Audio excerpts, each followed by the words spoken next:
जय नीम करोड़ी बाबा की जय हो। तो जैसा कि आपको पता है कि जून का महीना चल रहा है और 15 जून को कैंची धाम मंदिर में बाबा नीम करोड़ी बाबा का बहुत भव्य मेला लगता है, जहां लाखों लोग, लाखों श्रद्धालुओं की भीड़ होती है। तो हमने क्या किया, 15 जून तक हम जितनी भी वीडियो लाएंगे तो बाबा जी की कहानियाँ लेके आएंगे। कहा जाता है कि जब भी भगवान अवतार लेते हैं तो लीलाएं करते हैं और वही लीलाएं कहानियाँ बन जाती हैं और उसी कहानियों से हम सीख पाते हैं और हमारी श्रद्धा और भी अटल हो जाती है। तो आज की कहानी है सरदार जी की। 1972 की बात है। सरदार सतनाम जी बरेली निवासी एक दिन बाबा के दर्शन के लिए कैंची धाम आते हैं। बाबा जी कहें कैंची धाम में तख्त पर बैठे हुए थे और चारों तरफ से उनको भक्तगणों ने घेर रखा था। तो बाबा जी का वही स्टाइल था, तख्त में आराम से बैठते थे और कंबल साथ में रहता था। तो सरदार जी आए और भक्तों के से होते हुए पीछे लास्ट में जाके बैठ गए। तो बाबा जी सब देख रहे थे। तो थोड़ी देर में बाबा जी ने सरदार जी को अपने सामने बुलाया। तो सरदार जी सामने आए और बाबा जी ने कहा, लड़का लेने आया है। तो ये सुनकर सरदार जी हैरान हो गए। तो उन्होंने प्रणाम किया बाबा जी को और कहा, भगवान आप तो सब जानते हैं। तो सरदार जी की क्या थी, 3 बेटियां थी और एक बेटे की इच्छा उनकी प्रबल थी। तो इसी इच्छा को पूरा करने के लिए वो बाबा जी के आश्रम आए थे। तो बाबा जी ने कहा, उसको लेके क्यों नहीं आया? उसको मतलब कि अपनी पत्नी को लेके क्यों नहीं आया है?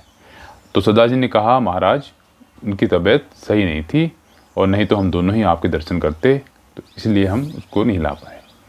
तो उन्होंने कहा, अगली बार आएगा तो उसको भी लेके आना। तो सरदार जी ने कहा, जी महाराज जो आज्ञा। फिर क्या हुआ, बाबा जी थोड़ी देर तख्त में बैठे रहे। फिर थोड़ी देर के बाद अपनी कुटिया के अंदर चले गए और वहीं से सरदार जी को अंदर बुलाया। तो सरदार जी अंदर आए तो बाबा जी ने कहा, लड़का तो हो ही जाएगा, मैंने कह दी। हाँ, तो उन्होंने कहा कि मैंने कह दिया लड़का तो आपका हो जाएगा, का जब होगा तो उसको भी साथ लेके आना। तो उन्होंने बाबा जी को प्रणाम किया और चले गए अपने बरेली को।